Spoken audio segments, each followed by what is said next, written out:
evangelho deste 9 de julho de 2017 é o de Mateus, no capítulo 11, do versículo 25 ao versículo 30, e que diz assim: Naquele tempo Jesus disse: Eu te louvo, Pai, Senhor do céu e da terra, porque escondeste estas coisas aos sábios e inteligentes e as revelaste aos pequeninos. Sim, porque assim como foi do teu agrado, meu Pai eterno entregou tudo a mim. Ninguém conhece o Filho a não ser o Pai, e ninguém conhece o Pai a não ser o Filho, e aquele a quem o Pai quiser revelar.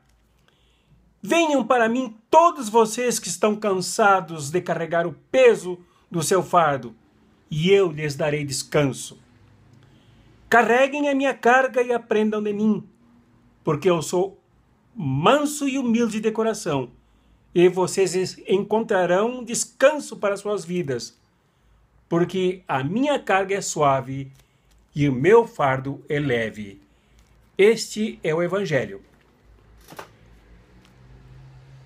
Primeira coisa que entusiasma, que faz a gente vibrar ao ler este Evangelho, cujo trecho, aliás, era muito relevante e considerado durante a Idade Média como o cerne do Evangelho de Mateus, como o coração do Evangelho de Mateus, como um tesouro.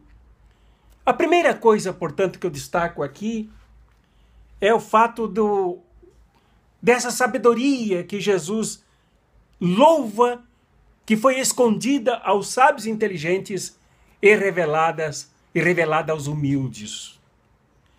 Ocorre que, em tempos passados, no Velho Testamento, considerando-se principalmente o livro de Eclesiastes, a sabedoria era uma espécie de divindade, de um demiurgo, de um Deus auxiliar, que se revelava somente aos sábios e aos privilegiados do ponto de vista da inteligência.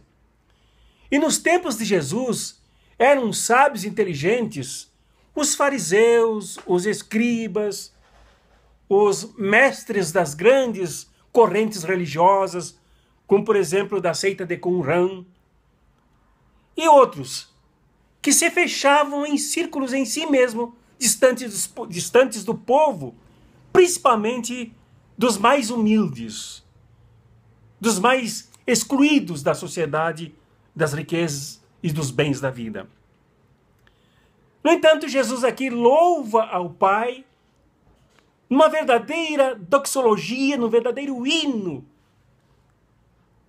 clássico, porque o Pai rebenta com esses círculos fechados, quer seja da divindade, quer seja dos grupos privilegiados que escondem o saber e a sabedoria dos mais humildes.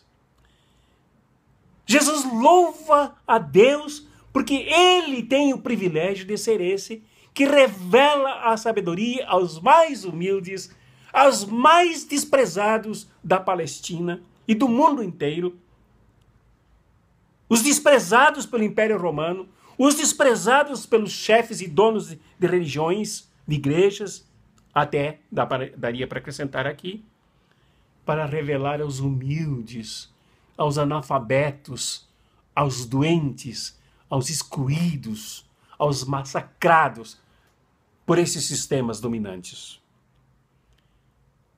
Essa sabedoria é alcançada a todos, é dada a todos.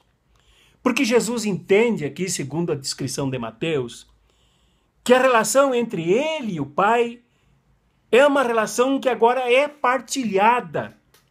Numa nova concepção, uma concepção evangélica, uma concepção de boa nova, uma concepção do reino pregado por ele, de que essa relação, ela não é fechada, mas ela é aberta, e ele convida todos para que integrem essa relação que é do Pai com ele e dele com o Pai.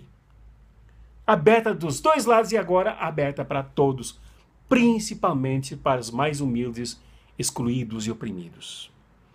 Essa é a primeira coisa que eu queria destacar aqui. A sabedoria que se transforma numa relação aberta na qual Jesus nos inclui principalmente os humildes, os excluídos, aqueles para quem se alcança o que é mais barato na sociedade dominante desde a antiguidade, aquilo que é menos importante, aquilo que tem menos significado. Agora Jesus abre para os mais humildes aquilo que é mais significativo e que ele chega até a dizer que é escondido agora aos sábios. Ele reverte a situação, ele inverte a situação. Como disse um outro, ele põe o sistema de pé. O que era fechado para os privilegiados, a sabedoria que era somente os privilegiados, agora é escondido aos privilegiados e é aberta aos humildes.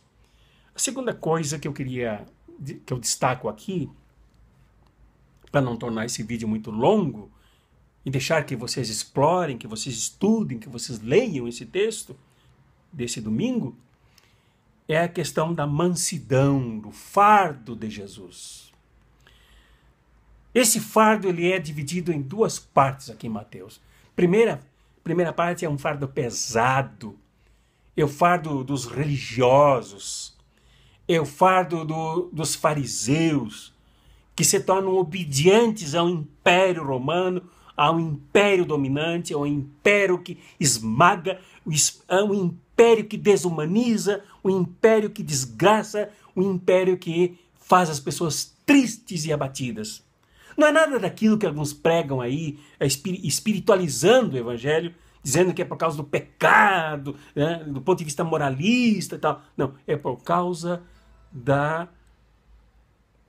do massacre, da opressão causada pelo Império dominante.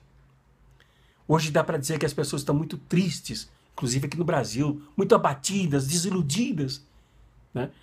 E muita gente está pregando aí que é por causa do pecado, que uma vez crendo em Jesus, se salvando em Jesus, mesmo na miséria, elas, como se tivesse uma alma separada do corpo, elas regozijarão, mesmo com tudo que nós sofremos aqui. O Evangelho não é assim. Jesus convida para nos libertarmos desta carga opressiva que aí está, inclusive hoje no Brasil, e nos oferece um fardo que é leve, que é Ele mesmo. Isto é, porque quando nós abraçamos Jesus, quando nós nos deixamos abraçar por Ele, Ele se torna para nós esta leveza que nos liberta, nos desoprime e nos leva a abraçar a sabedoria, aquela que eu comentei no primeiro ponto e que Ele coloca à nossa disposição. Essa é a grande proposta de Jesus, para que nós abracemos esse fardo leve que Ele compartilha conosco, abrindo a relação que Ele tem com o Pai e com o Filho, para formar a comunhão dos que creem, a comunhão dos que se abrem para Ele e seguem uma proposta nova, para mudar toda esta realidade que está em nosso entorno e que nos impregna também, nos oprimindo e nos massacrando, para nos levantarmos, para criarmos novas relações, como a que Ele e o Pai têm entre todos nós, ao nosso redor, nos tornando participantes de um mundo novo, de um mundo justo, de um mundo realmente abençoado pelo reino de Jesus. A bênção que eu deixo com vocês é esta: que o amor de Deus nos una, a alegria de Deus nos inspire, a paz de Deus nos envolva, a coragem de Deus nos sustente, e a bênção de Deus, Pai, Filho e Espírito Santo, repouse sobre nós, agora e para sempre. Amém.